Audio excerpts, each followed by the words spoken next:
Islamophobia Normalises Anti-Muslim Racism, which was published in the Journal of Law and Religion in 2020. And there was a condensation of that, summary of that was also presented in Middle East Eye.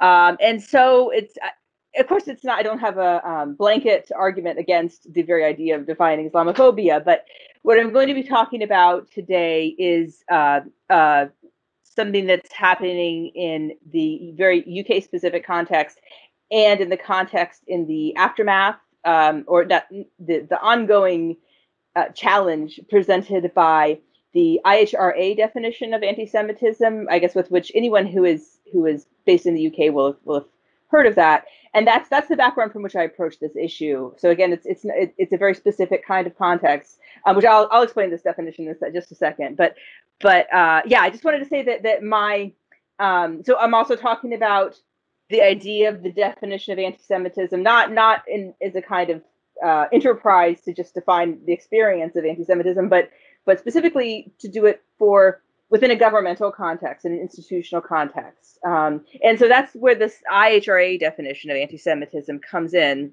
that I've worked on quite a bit. As I said, it forms the background of my engagement or my awareness of it forms rather the background, I think, of a lot of the initiatives to define Islamophobia in the UK context. This was a definition of anti-Semitism that was adopted by the UK government in 2016, and it has posed many problems in terms of freedom of expression and free speech. And I don't think, and I also, to qualify what I'm saying, I don't see the same issues happening. Certainly not in the present with the any proposal to define anti-Semitism or to adopt there may be a lot of slippage here, to define or adopt Islamophobia.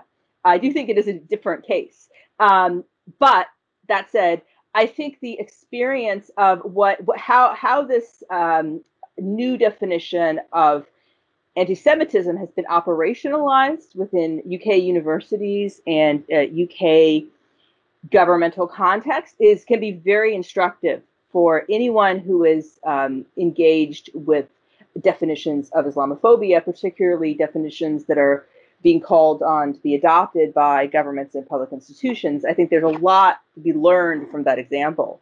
So that's the perspective, and most of what is to be learned is in the way of things not to do, things to avoid, not necessarily, not things to emulate. So that's the angle in which I'm approaching this task. And so then so I'll briefly sort of think generally about what makes, I think the fact that there's a discussion kind of going on simultaneously about these two different definitions of group-specific racism and prejudice calls on us to think more generally about what makes a definition useful for fighting racism. And I do think that this needs to be pursued in a comparative context. And so there are a couple of things that I have identified, and specifically things that prevent it from that can allow a definition of racism or group-specific prejudice to not threaten freedom of expression and free speech. So, as I said, this is a very UK-specific account. I mean, just in the sense that I think this idea of adopting definitions of racism is something that's happening in the UK. I see it as being in a kind of specific way. This is not happening, for example, in the United States in the same way, perhaps not even throughout Europe. It's a kind of UK governmental approach to solving problems, it seems to me, at least. And I think it could be traced back to the Macpherson inquiry in the 1990s, which was a response to the murder of Stephen Lewis, the teenager. Stephen Lawrence, the teenager, who was Black and was the victim of a racially motivated murder. And that murder and the inquiry that followed resulted in a report called the Macpherson Inquiry, which introduced an idea of institutional racism, which has proven pretty useful in the efforts to overcome racism. It's proven productive and helpful. It's also I think arguably been in a very different context appropriated in the context of this IHRA definition of anti-Semitism, which now let's just briefly say. I mean, I don't know exactly what proportion of people are here or from the UK or will have heard of this definition, but the relevant aspects of it. So again, it's a new definition of anti-Semitism. It was adopted by the government, and it's been adopted by maybe 30 countries so far, and it's a definition that is now associated with the International Holocaust Remembrance Alliance. And the controversial aspects of it are that it talks about the description of Zionism as racism as a form of anti-Semitism. So it has a very broad, like a maximally broad interpretation of what anti-Semitism is. It's not. It tries to go beyond, say, the traditional understanding of anti-Semitism as hatred of Jews and anti-Semitic tropes and so forth, and really focuses a lot on Israel, criticism of Israel, disproportionate criticism of Israel, again, criticism of Zionism. These are all things that are seen as potentially anti-Semitic. And that is, in the UK context and globally as well, has led to a lot of unfortunate incidents of accusations of anti-Semitism, resulting in, say, events that have been seen as being critical of Israel, especially events that are supporting a boycott of Israel, have been canceled at several universities, University of Exeter, University of Central Lancashire, and professors have been pressured to, there have been calls to fire. Certain academics or students also have been punished, penalized. I think a lot also has happened that we just don't know about. Unfortunately, and so I'm not, and there are people, obviously it's popular. The definition is popular with many. Many Jewish people do not support it, but it's a controversial definition, and I think my view on this is clear. My lack of support for it, but I think one contribution that I make to this debate is that the problem with the definition, and here's where it's relevant. This experience is relevant to the idea of defining Islamophobia for legal purposes or quasi-governmental purposes. And I'll talk about this in a lot more detail, but I think what I see as the problem with the definition, and although these details about, say, racism, defining anti-Zionism as racism, and all of that it's problematic. But I think if you really want to understand what, not just what's problematic about what the definition says, but how is it that it has been effective in silencing Israel critical speech? Like, how has that actually happened? How is that even possible? The answer to that isn't found just in what the definition says. Like, it's not a matter of the content of that definition. It's to do with what one might call the form of it, the form. In other words, the way in which it's been adopted, the idea of adoption as such. And these are all things that, are not specific to any definition of anti-Semitism. It just has to do with the very idea of defining racism. So it's a very complicated issue. And I'm already only on the first slide, and I feel like I've barely just begun. So I'll try to move more quickly. As I said, it's my materials is very UK specific. I don't claim, and I think the speaker after me is speaking very much from a kind of practice-based perspective. But that's obviously really, really important to be kind of in the trenches, battling Islamophobia, thinking actually about how Muslims suffering discrimination, how their problems can be alleviated, and I suppose I'm more of a kind of issuing warnings, and I hope that's not useless. I just think, yeah, there's something to be learned from the IHRA definition. I'm not trying to preach to anyone about like, oh, don't try to define Islamophobia or anything like that, but I do think there are things that my encounters, my research on the IHRA definitions have taught me that make sort of valuable or even necessary to kind of issue these warnings.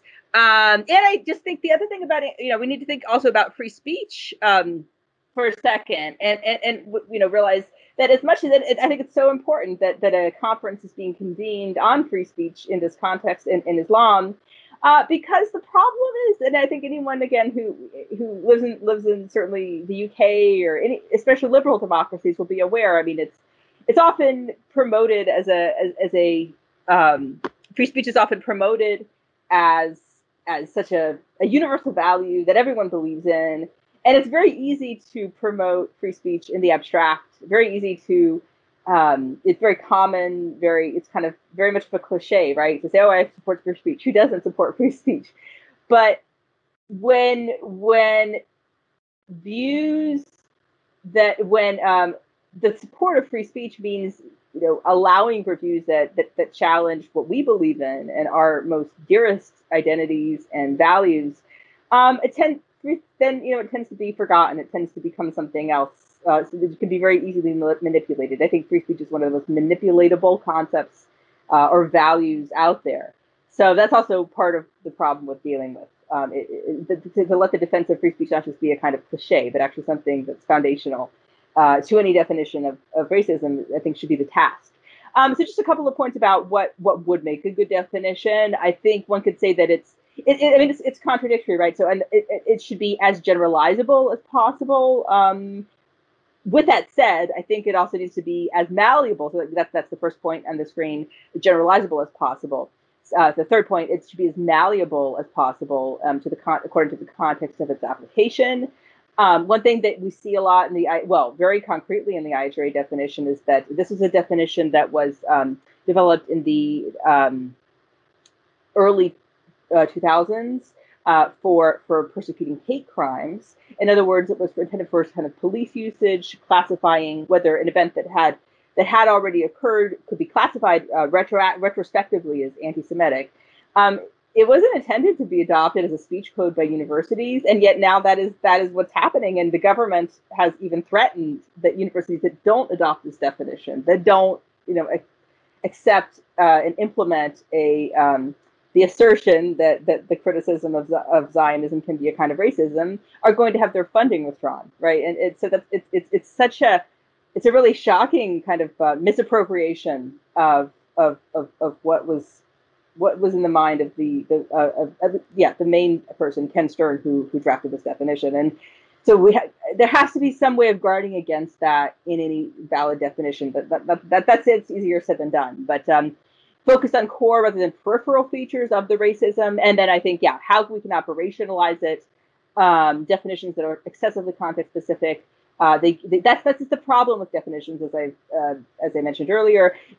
Any kind of definition is likely to give power just by the fact of its existence. Even apart from what it says, gives power to administrators and institutions charged with implementing it.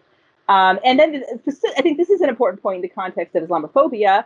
In the UK, for example, we live in a world where prevent legislation, where individuals, teachers, and so forth are encouraged to be suspicious of Islam and suspicious of Muslims from the beginning, right? There's so many stories about this in the newspapers of just kind of reflexive prejudice. And so what would it mean to have a kind of definition of Islamophobia and to be a government that is claiming to punish Islamophobia in certain ways, which is obviously, in many ways, it's a good thing, but that's already, the context is a very racist context, and the government itself is implicated in that racism.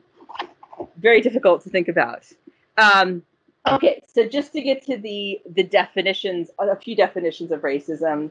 I may have to go through this quickly, just because there's so much to cover. So the Runnymede, the first detailed discussion is interesting of Islamophobia as a concept was introduced by the Runnymede Commission on Anti-Semitism. The Runnymede Commission, that's a typo, obviously. The Runnymede Commission on Anti-Semitism, this is an organization that is more generally promoted to racial equality for Muslims and others. But in a report called A Very Light Sleep: The Persistence and Dangers of Anti-Semitism in 1994. And what's interesting is that discussion of Islamophobia was involved a kind of equivalence or a comparison between the experience of anti-Jewish prejudice. And there are obviously many similarities, right? Particularly the fact that it does require kind of an extended concept of race to think about both anti-Semitism and Islamophobia, that it's not, there are racializing aspects of it. I think it's very useful to think of it as a form of racism, but it's not necessarily the first thing that people think about, because being Islam it can be of any people of any race, and people who look Muslim may not be Muslim, and so forth. So it requires, it's a kind of not as obvious, or not, it's a bit more different than anti-Black racism, for example. So the Runnymede report defined Islamophobia as an outlook or worldview involving an unfounded dread and dislike of Muslims, which results in practices of exclusion and discrimination. And I'll just flag, just to kind of anticipate the other definitions I'll show you, that this is, so I think that kind of comparison between Jews and Muslims is really helpful and really necessary, and that's a good thing about this discussion, in this quote here on the top. But it's note the kind of, as I said, a definition without clear temporal boundary. So here's a discussion of Jews and Muslims being perceived as hostile foreigners and intruders in the medieval period, with Jews seen as Christ killers. It's going back quite a long time in time. So there's a kind of transtemporal approach here to the task of defining Islamophobia. And then this is taken further by Todd Green in Islamophobia, 2019. He says, Islamophobia is a modern word for prejudice that dates back to the Middle Ages and that permeates Western societies in the 21st century. So that's just worth noting, that incredibly broad time span, I think, and it can be and has been challenged by other thinkers who would look at things like the War on Terror as being much more determinative of the experience of Islamophobia now in this moment than, say, the Crusades, right? I mean, that's you could certainly do that if you want to, but then the question is, like, what do you get from that kind of those kinds of temporal jumps? Is an account of contemporary Islamophobia that roots in medieval prejudice useful for understanding and fighting it in the present? And the same question might be made of anti-Semitism. And just to bring this back to the IHRA definition, that's exactly what that definition does, right? It just aims for the most broad possible understanding of anti-Semitism you could possibly imagine. And I think we could argue that very broad understanding of anti-Semitism has led to a lot of some of the freedom of expression problems with that definition. So here is most recently and relevantly, there was in 2018 an all-party parliamentary group on British Muslims issued a report calling for a definition of Islamophobia and the adoption of it by the government. And this report explicitly links back to the IHRA definition and kind of notes that as a context in which if the UK government's going to be adopting a definition of anti-Semitism, then they should be adopting a definition of Islamophobia. And as a point of pure equity, that makes sense. That would seem to make sense, right? That obviously, that given what I've said about the IHRA definition, you can see why that might worry me a bit. But one thing I do want to point out is that I think it's very useful that this definition usefully roots Islamophobia in racism, and that actually makes it very different from the IHRA definition of anti-Semitism, which kind of treats Jewish anti-Jewish prejudice as a kind of case unto itself. So it says Islamophobia is rooted in racism and is a type of racism that targets expressions of Muslimness or perceived Muslimness. So I think that's great. That's a really positive step. But I guess the whole problem of kind of the operationalization of Islamophobia is not thought through very much. And given what we've seen taking place with the IHRA definition of anti-Semitism, of it being kind of abused and misused, I think that's just something we're thinking about. So we shouldn't just ask. Professor, you're just coming up to 20 minutes now. Okay, thanks. We shouldn't just ask, how do we define Islamophobia? That can be a kind of interesting subject to debate, talk about, but especially if we're interested in freedom of expression, the equally important question to ask would be not just how do we define it, not just like what is it, the content of that definition, but how is that definition going to be used? You know, who is it going to be adopted by? Is it going to be used in disciplinary contexts? In what ways, and so forth? And okay, I'm not going to talk about the details of that report just for time's sake, but just to flag that there's some of the other definitions of Islamophobia or responses that just offer a little bit of a different take. Very briefly, Salman Syed, in Thinking Through Islamophobia, describes Islamophobia as the disciplining of Muslims by reference to an antagonistic Western horizon. So that's a very modern definition, disciplining of Muslims. He's not talking about the Middle Ages, right? He says, such an understanding rejects the view often taken by many well-meaning Muslims to understand it as a trans-historical phenomena. So he doesn't consider every moment of Islamic hate history where Muslims are marginalized or excluded as an instance of Islamophobia. The first Islamophobes would then be found among the Meccan aristocracy, right, who oppose the Prophet. Yeah, and that last line sentence is also significant. Such an interpretation is similar to the perennially popular accounts of anti-Semitism as the longest hatred, and that just had, I think we've seen the consequences of that. It doesn't work. It's harmful not just to Jews but to Palestinians as well.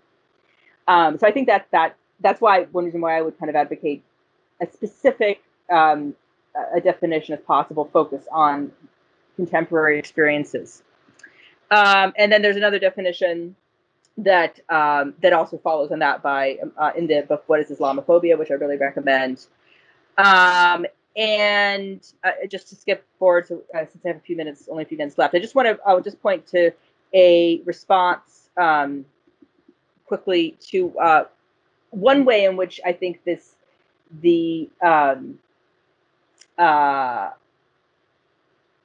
APPG report on Islamophobia and their proposed definition is being, in a very actually limited way, it's being kind of taken on by a few politicians. This is really nothing compared to what's been happening with the IHRA definition, which I think is a disaster, as I said. But we see a kind of flavor of an attempt to move in that direction, not really successfully, but it's just worth noting, right? So there's a tweet. This is, I think, after soon after the APPG report was released on Islamophobia. You see Saeeda Warsi, a conservative MP, arguing kind of on the basis of the fact of the adoption of the IHRA definition. She's hoping for an adoption of Islamophobia, and she reaches out to her Jewish brothers and sisters, to quote that tweet, and my Jewish parliamentary colleagues to stand with us and want for us what you rightly want for yourselves. We cannot allow a government, she writes, to play politics in this way. We all deserve protection. So I just think this is a case where one should kind of distinguish between what's being said and what the actual implications are of the words in action.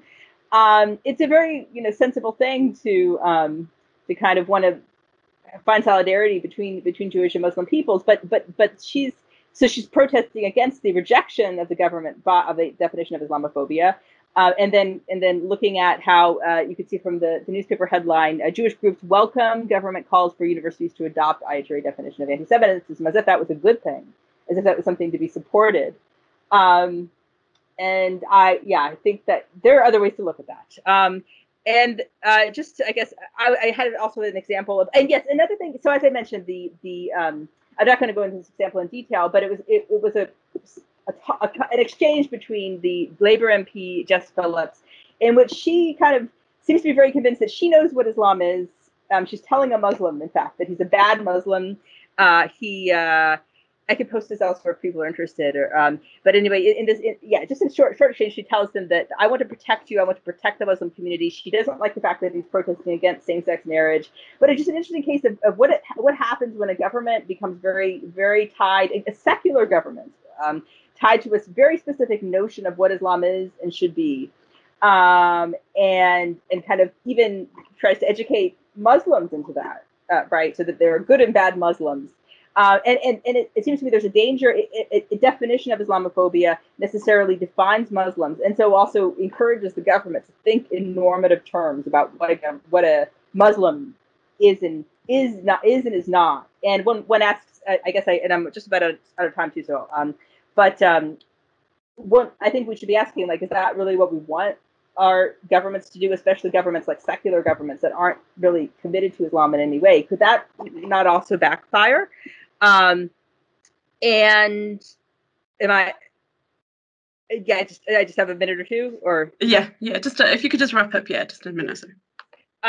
Yeah. So that's obviously there's a lot to be probed about the boundaries of such a definition. But just to quickly walk through lessons that I have learned from again, I'm approaching this particularly from the IHRA definition perspective. I think that's where we've seen, as a matter of actual empirical fact, we've seen bad things happen. We haven't seen that happen with the definitions of Islamophobia, but the potential is there just because it's in the nature of the definition itself.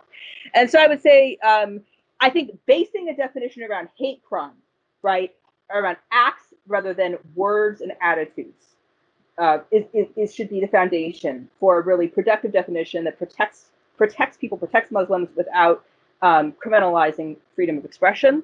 It should be as intersectional as possible, which I think is something that the APPG report achieves. In other words, it understands racism as something that doesn't just occur, or Islamophobia doesn't occur in isolation. It's related to other kinds of prejudice.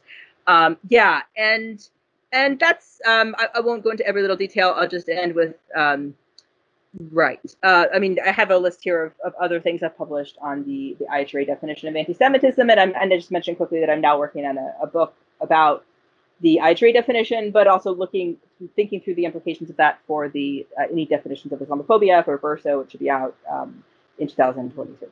So thank you so much. This is a real pleasure, and I'm looking forward to the conversation.